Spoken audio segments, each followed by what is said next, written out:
Hey friends, I'm Christy and you're listening to Rock the Damn Boat. If you've ever bitten your tongue to keep the peace or said yes when every part of you wanted to say no, this one's for you. We're diving into the messy, real stuff that people pleasers like me have spent years avoiding.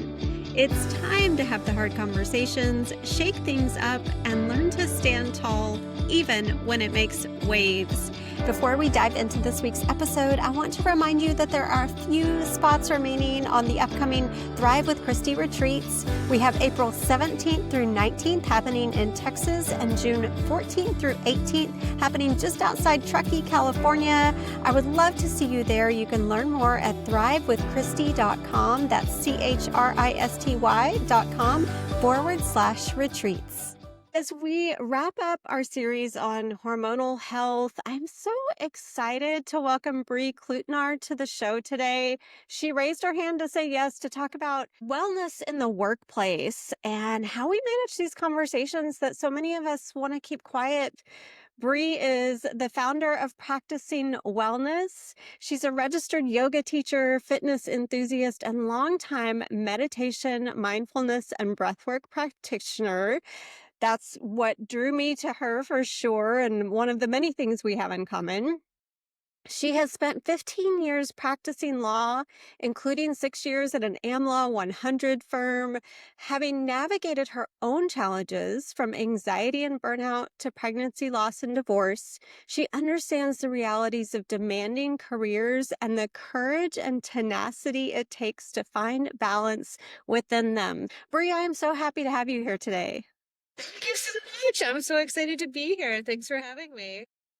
Yeah, I was so excited when I put the question out to LinkedIn, which is, the show is called Rock the Damn Boat. And so it is probably rocking the boat to put on LinkedIn, a very professional community that, hey, I want to know if anyone out there is talking about wellness in the workplace, menopause in the workplace, which is, of course, what I've been going through the last year. And you said, I would love to come talk about that. Let's just kick off with maybe an overview of practicing wellness. Yes. So I'm so glad I raised my hand, Christy, because I feel like this is one of my passions and the things that lights me up so much to talk about, which is how can we be more honest about what is actually happening in the workplace and what role wellness has on our lives, on how we show up at work, and like what is the impact? Because I think we both realize that it's pretty far reaching. And I am trying to open up the dialogue around that conversation a lot more.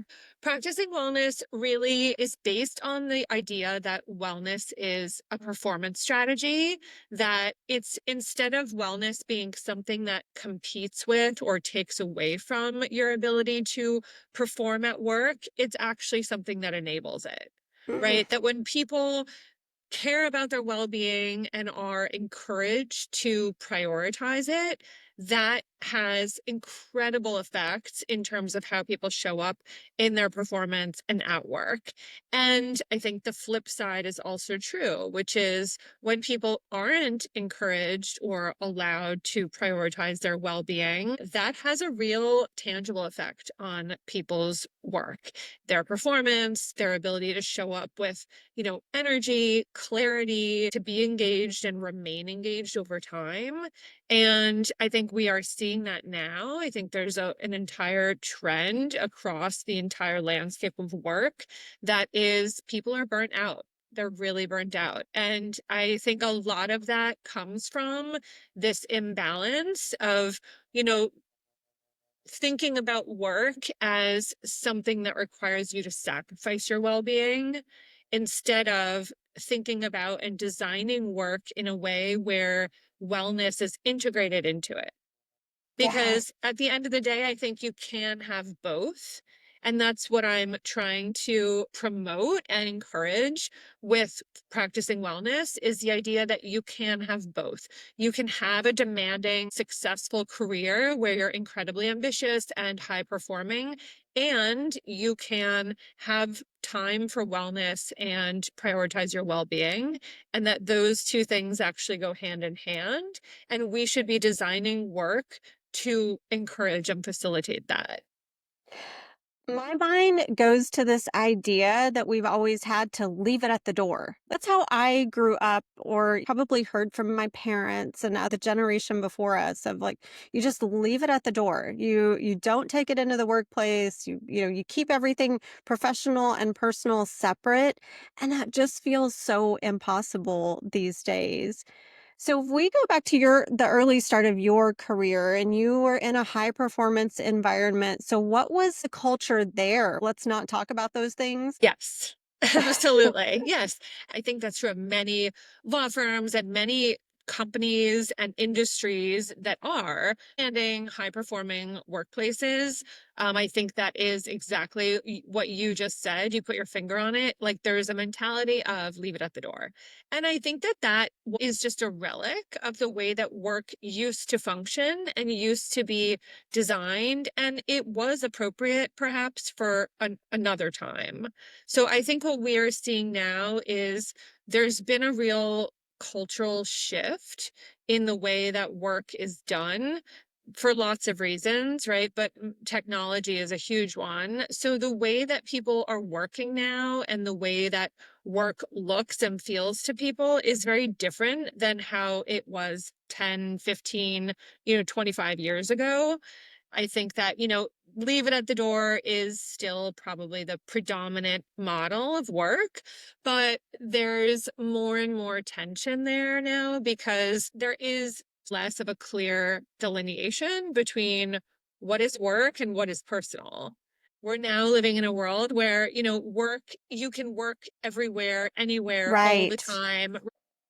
You are just, inundated with emails, Slacks, IMs, phone calls, like technology and devices on the one hand have absolutely created so much more freedom and flexibility. But on the other hand, they've also allowed work to really seep into every corner of our lives. And so now you can't go anywhere and be completely disconnected from work. And so when you have that, work pervading everything dynamic, and you're still operating with this mentality of leave it at the door, it doesn't work. You can't leave it True. at the door because it's everywhere.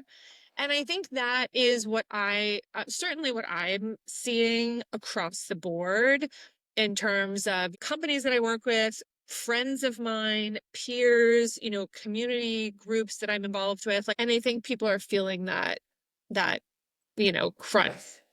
That's such a good point because I was thinking in terms of we so many of us work from home and so we're maybe able to, sneak in a load of laundry or whatever that looks like at home.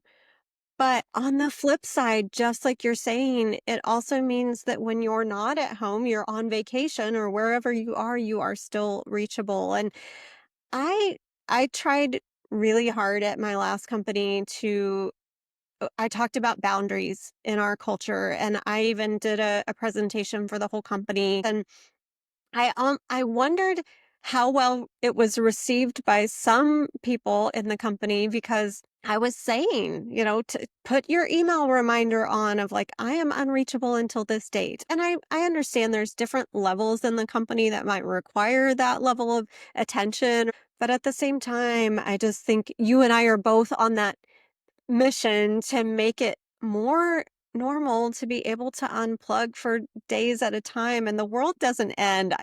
One of my very first bosses, I worked in the sporting goods industry and I was a buyer, and she would say, at the end of the day, we sell t-shirts and hats. And so I think unless you're a surgeon, the world will not end if we take some time off. We Mm. put a lot of pressure on ourselves to do that. And I think that's where wellness needs to be as much of a personal endeavor as a company endeavor. What was really that moment for you that made you realize, oh, I need to found this company? Was it something really personal or just the general idea that we all need this? It was definitely my own journey from spending almost 6 years in big law where it was demanding and obviously the focus was on work, right? The expectation was you really, in order to be successful, you need to be able to put work first and always make work the number one priority. And because there's so much work and you're so busy, there's not really a lot of time for anything else. And so you find yourself always choosing, if you have a pie chart of your time, that maybe 80% of it is going to work. And then your other 20% you have for, your family, your friends, your kids, your hobbies, your personal affairs, right? And wellness being one of them. So, like, maybe wellness ends up being 1%, Mm. 2%, but you really are pressed to choose your priorities because so much of your time is taken up by work. And there's an element too of, certainly in client service industries, having to respond to the client, right? So not always being able to necessarily control your schedule and your life, where you might have the best intention of, oh, I'm going to take 30 minutes and go for a run or a yoga class or whatever your practice is. But the client has an emergency or something needs to get done. And obviously, law is somewhat of a deadline driven profession. There are real demands that need to get met. But for me, I think it was operating in that environment for 6 years and trying to balance that with my own health and well being, both physically, mentally, emotionally, and really feeling strained to do that. And, while I was there, I was navigating a number of personal challenges. I did have a couple of miscarriages. I went through a divorce. And so I saw firsthand how difficult it is to navigate those things and the emotional roller coaster of all that while you're having to show up in this environment that really doesn't have any space for that. There's no room for acknowledging it or bringing it up and figuring out how to integrate the impact of that with how you're showing up at work. COVID happened, and I eventually ended up leaving my firm and deciding that I didn't want to go on that track for the rest of my career. That wasn't what I wanted to choose. I wanted to have a bit more balance, and I ended up joining a boutique firm, moving out of New York, moving down to Florida. And once I did that, something really shifted in me. Like, I realized that there is a way to balance both. And I had been trying to do it in my career in big law, I think somewhat successfully. I just needed a little bit more time and space to be able to put all the puzzle pieces together. And once I joined my firm now and moved to Florida, I started seeing how important it was that I did have these wellness practices in my life. And the reason that I could show up, and continue to produce excellent work and work, 10 hours a day while I was going through a divorce, going through miscarriages, all experiencing all these things. The reason I was able to do that was because I had a wellness practice. It was because I had ways of showing up for myself that supported me.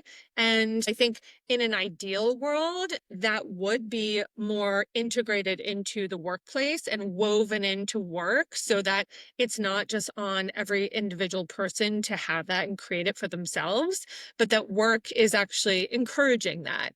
If we can create and design a workplace where that is more normalized and more systematized, I think a lot of people would benefit from that. That makes so much sense to me. And I taught yoga several times on Zoom for my last company because our HR director was on a mission to bring more wellness into the workplace. And so I really admired her for that. People worked from home on Fridays, and so they could hop on a Zoom, do a little yoga practice, go back to finish out their day. And I appreciated that. And also in my own life, I think that's where I know I was doing a lot. I was running a yoga studio in a small boutique studio, so it wasn't a big time commitment, but I was doing that alongside my corporate career, and I think at times that got questioned. But in hindsight, I'm like, that's what was keeping me going because I had that balance of high pressure sales and then a beautiful practice, not only my own practice, but also teaching others, being part of that community. And And having that space was amazing. People probably think I left because of the yoga studio commitment. I was like, oh no, that was helping me survive. So Yes. Such a great illustration of that kind of balance, right? Like you need something in your life that feeds that side of you, that feeds the need for well-being. And I think having the space to do that, like you had with your yoga studio, that's exactly it. The whole point, right? And everyone needs to find out for themselves, like, what is my space for doing that? How can I fit it into my life? I think everyone should find something that gives them that space of being able to go and just be themselves and process and move through all of the things that they are going through in their life. Because if you don't have that, I think it just builds up, and then eventually it is going to come out. That's amazing also that you were able to do that at your company, and have like a Zoom yoga class for people. That's huge because to me, what that signals is your company is giving people permission. I have definitely had times in my career where I felt like I had to sneak out to do something like that. I had to like almost hide it that I was going to yoga, or I was going on a run, or I was doing something which is so good and healthy for you, right? Your employer should be thrilled that you're doing that. There's so many benefits to doing that flow back into your work. That's where practicing wellness really tries to partner with companies and say, like, you have an opportunity as the employer to set the tone and to say to people, like, not only do we support this and encourage this, we want to help facilitate it for you. We want to help enable you to do these things, which is the opposite of, what we're talking about. yes. And, I hate to dwell too much on the gender piece of things, but I do think too, there's this element of women go through a lot of different things compared to men. We have pregnancy and like me going through menopause, which was something I didn't even recognize I was going through last year. I thought I was busy and I knew brain fog was kind of happening, but I didn't realize the real impact it would have on me. That's a frustrating part of it is that I think sometimes companies that are led by men, there's not as much empathy for some of those things, but Mhm. I see it happen with men of changes going on in their lives when they are midlife or things like PTSD that might be more common in men. And so I hope that as we continue to have these conversations and press this in the workplace, that everyone recognizes that it's not gender specific and that everyone can benefit from this too. 100%. I could not agree more with you, Christy. Everyone's going through something. That is one of the things that I've realized, throughout my career and talking to people and having an inside look at what's going on within companies and what's going on with employees is that everyone is going through something. And whether it's menopause or, something that affects women like pregnancy or postpartum depression or, something like that, men have their own things that they're going through too. And there are lots of things that are totally gender non-specific, right? There isn't any space to talk about that or bring that into the workplace at all. But the reality is, I think once you crack it open, like you see very clearly that whatever it may be, everyone is carrying something that they might not have the tools to work through. They might not have the space to really acknowledge. I think at a very basic level of humanity and seeing other people's humanity, it's like I can see someone else who's going through something that's difficult that they're struggling with and empathize with that, no matter what it is, even if it's something that I personally haven't been through, because some of it is similar to something that I've been through. And so I think we all know what it feels like to struggle or to, grieve or to not feel like yourself. Creating space to talk about these things and to acknowledge them and to give people permission to actually address them. Like, it's not limited to any one population. Yes, I'm reminded of someone who was on my team who lost his mother unexpectedly, and we were all trying to gather around him and support him. Tell me a little bit about what practicing wellness offers in the way of services to companies. We partner with companies to really help them integrate wellness into the workplace. When we talk about wellness, at least from my perspective, a lot of workplace wellness programs right now rely on this patchwork of different services and apps and hotlines and things like that, that ultimately the employee has to go do, right? That it still falls in the category of like, do it on your own time. And people don't have time for that. Certainly not in my world and in the big law world. And, there are varying degrees of quality in terms of what you're getting there. You might have access to a hotline of some sort to call if you want some emotional support, but you have no idea who you're going to get on the other end of the phone and what, if any, context they might have, or what, if any, understanding they have of what your life actually is like. So, practicing wellness is a lot more geared towards high performing environments and demanding workplaces where we understand the reality is that you're working a lot. In terms of being able to integrate wellness into the workplace, it's coming from a very practical and realistic perspective. It's much more about bringing it to you and serving it to you in a small quantity or a small dose, maybe 10 minutes at a time, 15 minutes at a time, so that it's doable. I think it's much better if someone in a big law firm like me is meditating for 10 minutes a day, every day, or 3 days a week versus a weekend meditation class once a month. If you start integrating these practices into your day, it can have a much more significant effect. So we come in and we partner with companies to look at the culture and the reality of the culture and what messages are being conveyed, and to offer a variety of different services integrated into the workday itself. It could be something like a 10-minute meditation break for company wide, and maybe we build that into the morning of the company's schedule every day. We have a 10-minute break, and everyone can meditate or have a tea or do whatever it is that they want to do that is facilitating wellness, right? Now, there's lots of different somatic practices, and we teach this.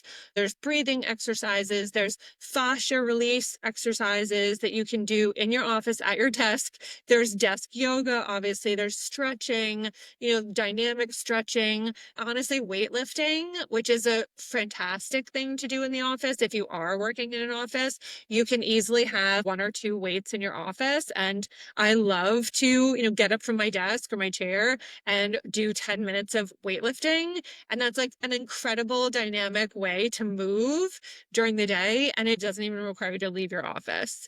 There's so many different ways that you can incorporate movement and meditation and breath work and somatic practices into your day without like disrupting things. So that's what we do is we work with companies to design that, and then we help them implement it. We also, one of the things that we do is we hold peer circles. And this is one of my favorite pieces because it is right in line with what we are talking about, which is creating more space for people to acknowledge and address the things that they are moving through that may potentially be affecting them at work, right? So the peer circles are usually topic or theme based. And so they're targeted, for example, people who are going through grief, navigating some type of loss or grief. It could be a peer circle for people who are navigating new parenthood.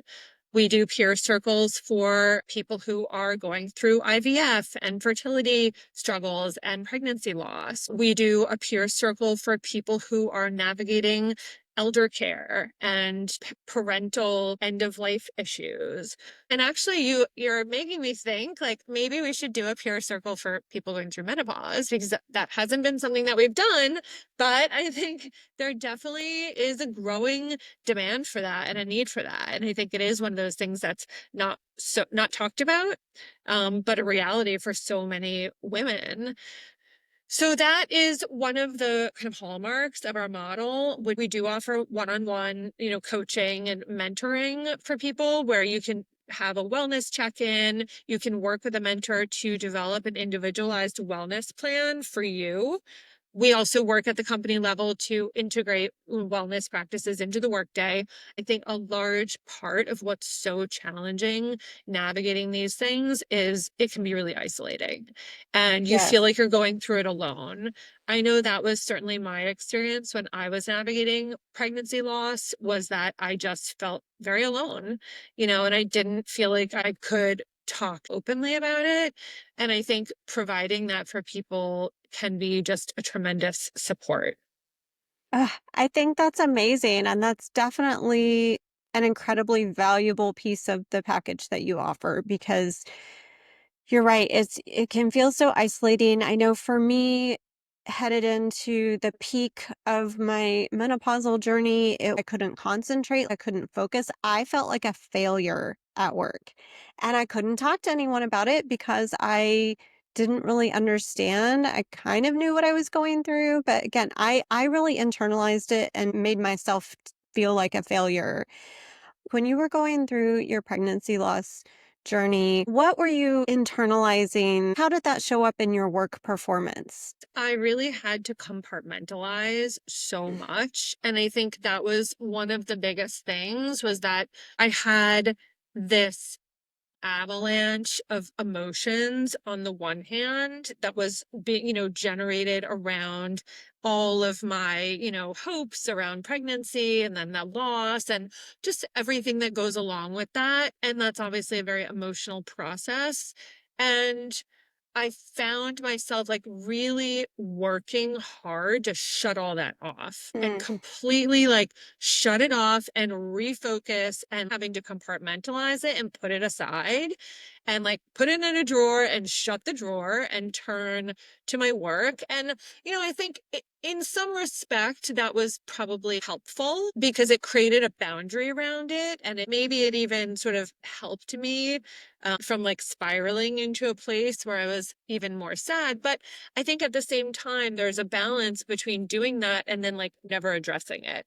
And so I think right. that was the line that I walked very tenuously was how much can I compartmentalize this and show up at work? I was drained more easily at work because I was giving so much of my energy to actually like shutting off those parts of me. And I think that's something that also doesn't get said a lot is like it takes a lot of psychic and mental energy to suppress things and avoid things. Allowing for those things to come out and be there, as long as there are boundaries around them and it's contained, is a lot better use of energy. I found that the only way for me to operate was really to compartmentalize everything.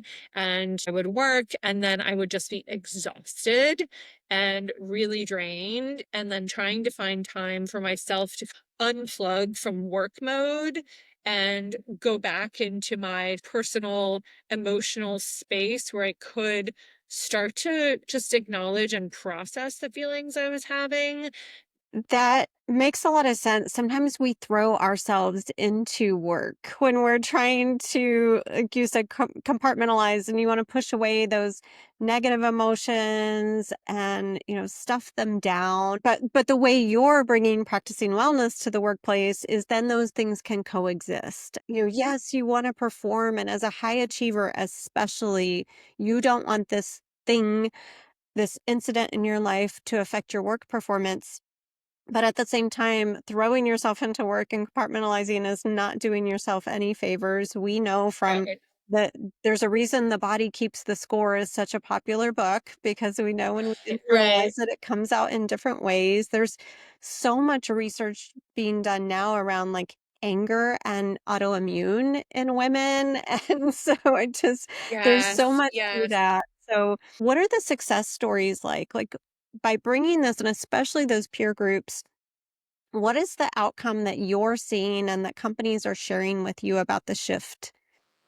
Ugh, it's incredible. It is incredible because something shifts very significantly when you start to acknowledge these things and when you give people permission to be human, like it really shifts the whole tone of their experience. What's incredible here is this domino effect of a company realizes, hey, you know what? Our people are going through this. And rather than asking them to handle it all on their own and like essentially requiring them to suppress it, right, in order to get through the workday, what if we just acknowledge it and create a little bit of space for people to say, hey, I'm carrying this and I'm trying to navigate it so that it doesn't impact my work. But to be honest, I'm struggling. If a company does that, all of a sudden you're now signaling to your employees, like, hey, I see you. I value you. I see you as a human being more than just like part of this business operation.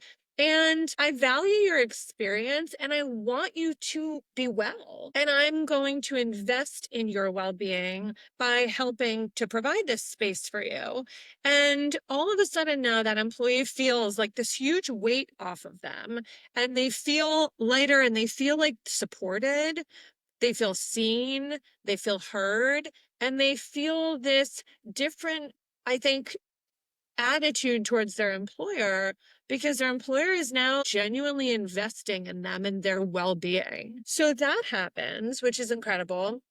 And then you see these people who are colleagues who are typically used to interacting with one another at a more transactional level, really starting to respond to each other and act and interact with each other on a more human level, which is really beautiful and really powerful. And that has its own impact that flows into work as well, because then those relationships deepen and they're able to work better as a team because they have this like human connection rather than it just being a transactional connection. And then obviously the employee experience flows into the client experience, right? It's very hard to have a good client experience when your employees are having a bad experience. No, so I mean, Yes. one of the most effective ways to improve client experience is to improve employee experience. So it really is incredible how it flows through to like every aspect of the business. That's what I'm saying, and it's really it's so encouraging. I think so many companies out there want to do the right thing and want to treat their employees well and create a good work environment. And I think a lot of times they just don't know what that looks like or what employees actually need and want. That's the bridge I'm building. And I think when you do it, you see immediately like the change in employee morale and attitude, engagement. When people are feeling better, they're taking less sick time, they're taking less time off, they're more efficient. There's so many downstream positive effects to this that I mean it like lights me up. Obviously, you can tell. Well, And that's why I'm doing it. yeah, I'm excited about it. That's certainly why I wanted to have this conversation on the show because I think it's so important. And I think back to last year when I was in the thick of it and my boss asked me if I was okay. We were on a one-on-one and she said, "Just want to know, how are you doing?" And I started welling up because I was like, nobody ever asks me that. And so I thanked her for asking and I was like, "Yeah, I'm doing okay." But because it wasn't part of an entire, program or part of our culture, my assumption then of course went to, wow, they recognize that I'm lagging behind. I was usually ahead of schedule and not have to be reminded of things. And that was one of the Yeah. things that we talked about was I would not have to be reminded to do things. I would be one step ahead. And that was how menopause affected my performance was I had trouble concentrating, I had trouble remembering things. Even if I was needing to write it down after a meeting, like sometimes I would forget in the moment. And so it was so Mhm. wild.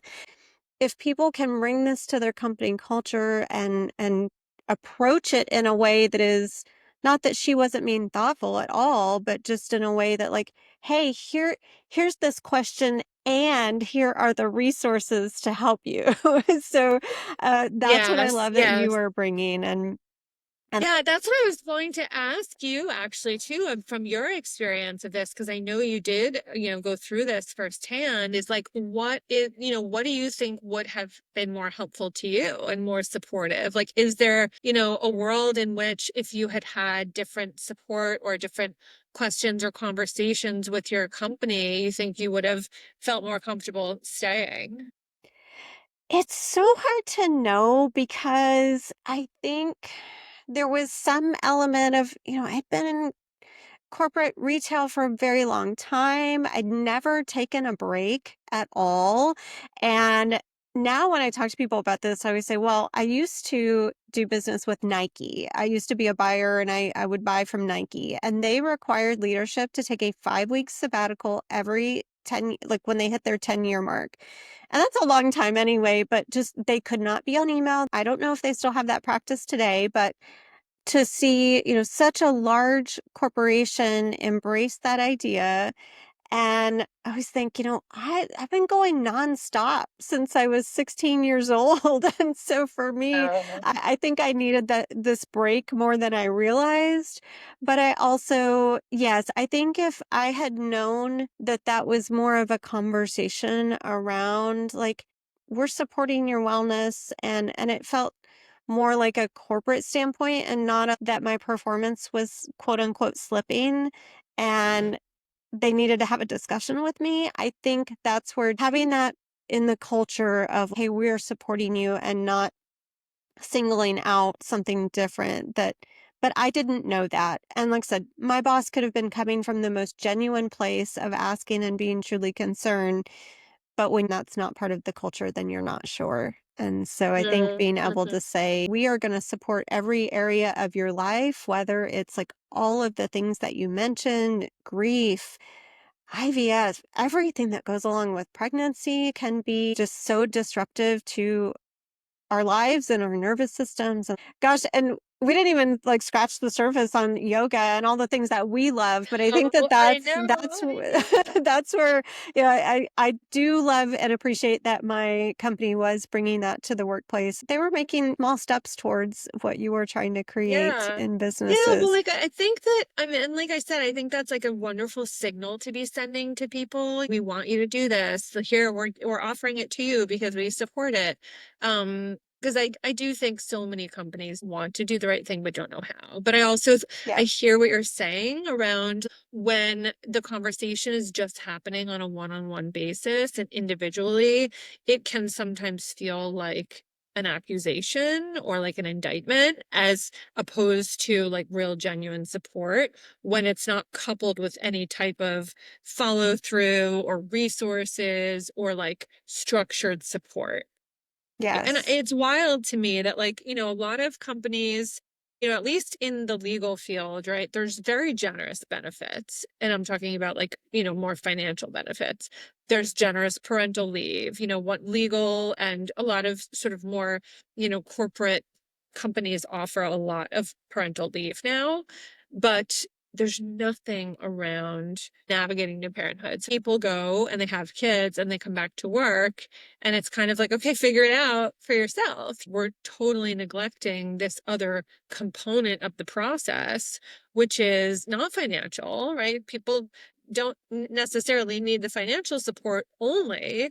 They also, I think, need a little bit of more social support and acknowledgement from the company that, hey, we recognize this is a major life transition, whether it's becoming a new parent or losing a parent or losing a spouse or going through these major life events that yes, financial support is part of the picture, but it's not the whole picture. And providing some sort of social support is a huge part of it. I love that phrase, social support, because I think we are, I know from what I'm seeing in future generations, like it's really important to them. And people are becoming less and less loyal to an employer. And like you said, they might, between my age, 40s, 50s, hitting the burnout stage to Gen Z being more sensitive and more attuned to their emotions and what they want Yeah. and maybe not being willing to leave it at the door and being able to create this workplace that supports everyone no matter what the age. I think that that's where I continue to see people jump quicker from a company, and if they are acknowledging those feelings and those emotions. I had some really sensitive Gen Zers on my team, and so and they appreciated that about me as a leader because I was not judging them for having those emotions even though we had a job we needed to get done. So I think that's one thing too, is just for people to understand just because you are supporting this wellness aspect of someone's life journey doesn't mean that they're going to take advantage of it and not be they want wellness so that they can perform even better. So Mhm, I mhm. think that's important. Absolutely. Absolutely. Yeah. And I love that, what you just said about like the way that it embraces everyone in the workplace, because I do think there are real generational differences between how people show up in the workplace and what they expect from their employer.